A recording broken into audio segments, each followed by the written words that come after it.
السلام علیکم ورحمۃ اللہ وبرکاتہ۔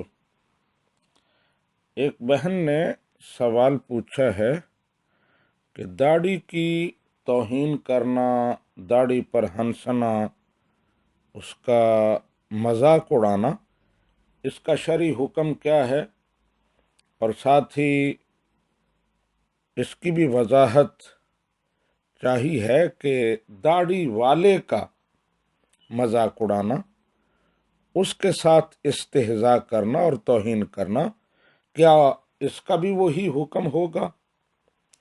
اور اگر توہین کرنے والا، داڑھی کے ساتھ استہزاء کرنے والا یہ عذر پیش کرے کہ مجھے مسئلہ معلوم نہیں تھا، تو کیا اس کا یہ عذر سنا جائے گا؟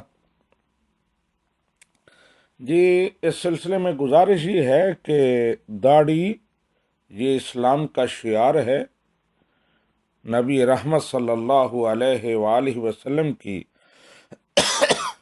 بڑی محبوب سنت ہے، اور صرف نبی رحمت صلی اللہ علیہ وآلہ وسلم نہیں بلکہ تمام انبیاء کی سنت ہے۔ اس لیے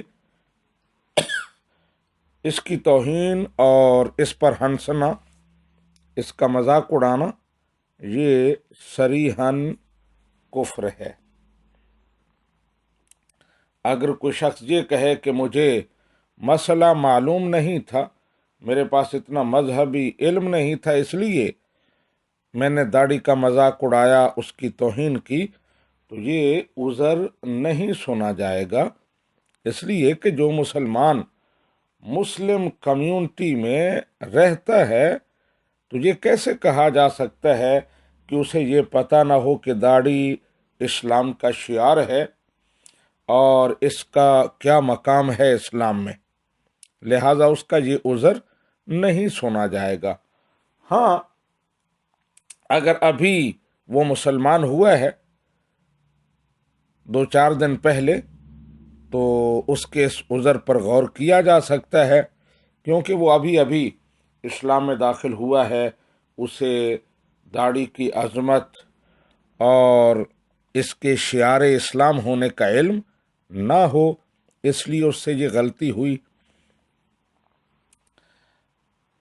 وہ آدمی جس نے داڑھی رکھی ہوئی ہے، باریش ہے، اس کی توہین اگر تو داڑھی کی وجہ سے ہے، اس لیے کہ اس نے داڑھی رکھی ہوئی ہے اس لیے اس کی توہین کر رہا ہے، تو ظاہر ہے یہ بھی داڑھی کے توہین کے حکم میں آئے گا، اسلام کی توہین کے حکم میں آئے گا۔ لیکن اگر کسی دنیاوی جھگڑے کی وجہ سے، اختلاف کی وجہ سے اس کی توہین کی، اس کے ساتھ استہزاء کیا، تو پھر ظاہر ہے وہ حکم نہیں لگے گا، کیونکہ وہ داڑھی کا مذاق نہیں اڑا رہا، داڑھی کی توہین نہیں کر رہا، بلکہ داڑھی والے اس فرد کے ذاتی کسی عمل کی وجہ سے اس کے ساتھ اختلاف کر رہا ہے، لڑائی جھگڑا کر رہا ہے۔